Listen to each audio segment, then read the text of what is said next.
Every so often, a talent comes along in a field like sports or art who so completely blows away the competition that the whole world stops to take notice.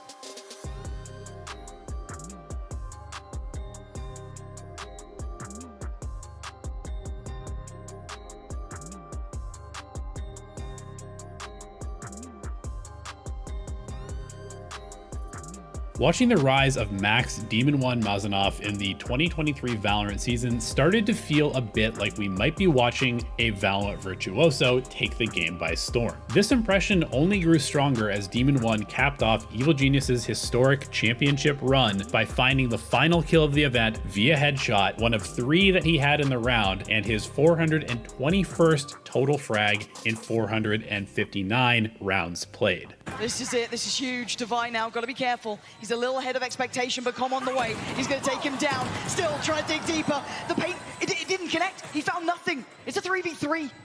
Still anyone's game here. Jing, the next to try and step into the ring. Demon1 on the other side. Ethan's found. Mind Freak is down to 2. This could be it. Another chance for Jing. It's all over. EG are your Valorant World Champions.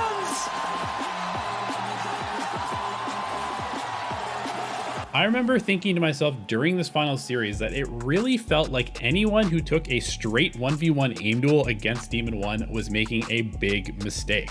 And the crazy thing is that the data backs this feeling up, as revealed in a cool thread on Twitter by analyst Pablo.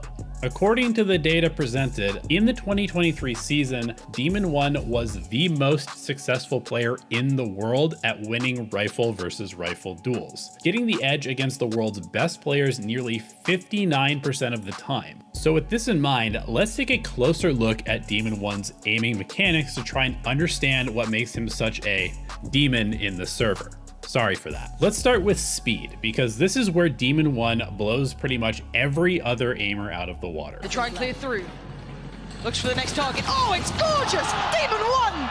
This guy is something else. Even though he uses one of the slower sensitivities among pro players, everything else he does is insanely fast. In simple terms, every shot happens in 3 distinct steps. Number 1, target acquisition, basically identifying a target has appeared on your screen. Number 2, moving your crosshair to that target. And number 3, actually clicking to take the shot. At this point, I don't think I have ever seen a player do target acquisition quite at the speed that Demon1 does. So as we go through the examples in this video, see if you can recognize how often Demon1 gets his first shot off before his opponents do. In this round against EDG, Demon1 has dashed in first to try and hit the door switch, and EDG is about to flood through the market smoke to contest the push. As we can see, Demon1's crosshair placement is actually quite poor here, as he seems to still be deciding whether he wants to watch the market smoke or the CT one. However, the split second a sliver of Jet's body comes through the smoke and market, Demon1's crosshair snaps towards the headshot. Before Jet's body has even finished its death animation, he's already on to target number 2, who is just a horizontal flick away. If EDG had better weapons here, it is possible that Demon1 might have been traded, but the speed of his aim adjustment is still impressive. As Sova falls, Killjoy swings out from stairs and is able to fire a single shot before Demon1's gun sweeps diagonally down to land just below head height in compensation for the recoil. Even his final kill of the round is sort of a 1v1 speed challenge, as Demon1 stands in the open waiting for the smoke to dissipate and then simply executes Omen the moment he becomes visible. If we break this down frame by frame, we can actually see that Demon1 is clicking to fire basically exactly the moment his crosshair touches Omen's head. This click timing is another skill I think sets Demon1 apart from most other Valorant players, as demonstrated in this round against Paper Rex. Faced with trying to break a trap setup in B Heaven, Demon1 walks up the steps with his aim set to try and punish the jump peeking Sky. Paper Rex's bait actually works pretty well, as Demon1 is clearly surprised when Viper steps out from behind the box. However, his insane target acquisition kicks his reflexes into action and he flicks down towards Viper. He actually overflicks by an entire player model, but because his click timing is so precise, he still hits the headshot mid-flick as his crosshair passes over the model. He readjusts to stairs, expecting another jump peek, and has to do a small downwards flick to hit Sky when they swing the corner. Again, the shot happens instantly as his crosshair touches the head, leaving no time for Sky to fall back into cover. At this point, Raze tries to challenge Demon1 from the rope, and this surprise movement actually forces a couple of pretty large overflick misses from Demon1. However, his weapon advantage and the speed at which he recovers his aim is enough to find the third duel of the round. Test, or at least posture towards middle at the very beginning, taken over towards the top side of things to oh, come on!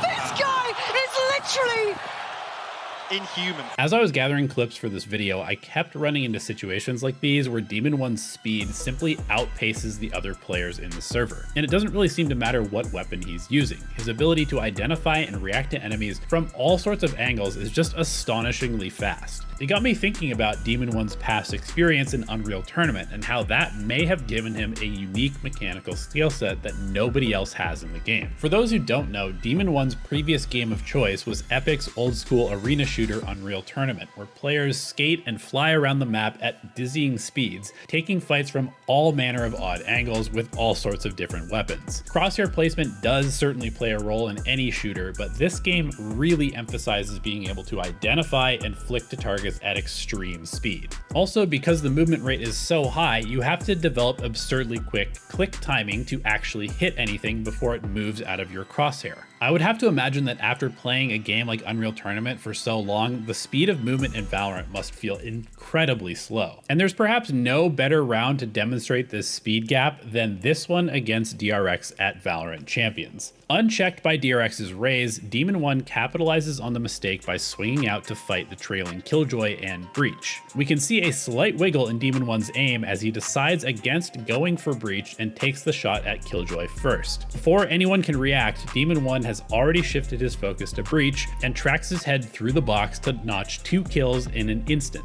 He repositions and drops a smoke on the spike right as Raze comes back to try and reclaim it. After spraying down Raze in the smoke, Demon1 is already thinking about more, shifting quickly out of the smoke to take the fight to anyone coming to help out the now deceased Raze. Again, Demon1 gets the advantage of surprise as his swing carries his crosshair directly onto the opposing Brimstone's head. 4 enemies dead and not a single point of damage taken. He then checks tower for the final DRX player and gets a tiny glimpse of Viper's head before swinging around the box's corner to close out the ace in a lightning quick snap onto the head. Zest lingering above, he's spotted it, he's got it! 6-1 off the back of the ace, Demon1 shuts it down! All this has gotten me thinking about whether it's possible to recreate some of the aiming scenarios from higher speed games like Unreal Tournament inside of Valorant. Like any mechanical skill, if you don't pursue greater challenges, you're eventually going to plateau. And exposing yourself to a wide range of aiming skills and styles and scenarios can only broaden your ability to execute in the game. Respect my fucking name. I'm the